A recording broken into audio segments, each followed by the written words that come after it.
More than 1,000 Palestinians could soon be evicted from their homes in the south of the occupied West Bank by Israel's army. In May, the Israeli High Court sanctioned plans to expel them to make way for Israeli military to train in an area known as Masafer Yatta.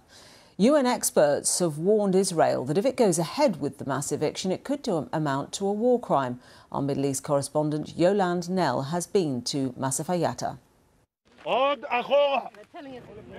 see, now they are demolishing houses. It takes just seconds and a Palestinian house is gone. A family's homeless. Israel says they built here illegally.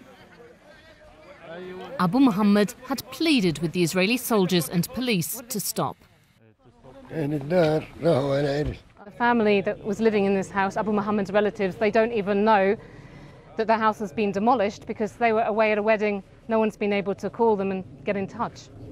The routine is all too familiar in this part of the West Bank under full Israeli control.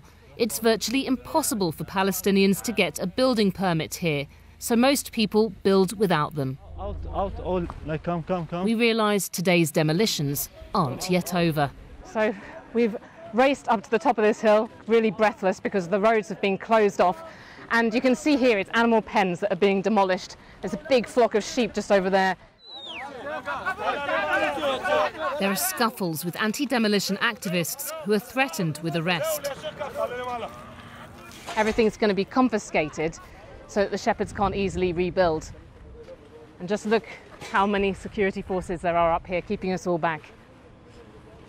But such losses aren't the only problem in Masafer Yatta. Jewish settlements are expanding here. They're seen as illegal under international law, but Israel disagrees. For Basil, it's a double standard. These settlers come here, steal our land as Palestinians, digging on it and build their homes. I mean, the state supports them doing that and providing the infrastructure for the settlers on my land. But the same state and the same government is like uprooting us from here by demolishing our homes, schools and water well and roads. The Israeli army doesn't agree to an interview, but has a large presence in Masafer Yatta. This sign up here is telling us we're about to enter into a firing area, an Israeli military zone. It says danger, well, entrance is forbidden. I see more demolitions along the road.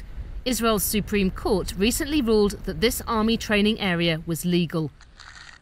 Hundreds of Palestinians now face eviction. This is where a family lives. I'm off to meet one couple who insist they won't move. They live in a cave created by Naaman's grandfather before his birth. If the army sees the solar panels, they'll remove them, he tells me. They live under tight Israeli restrictions. And Suhair, who's days from giving birth, is afraid. What's the future for you?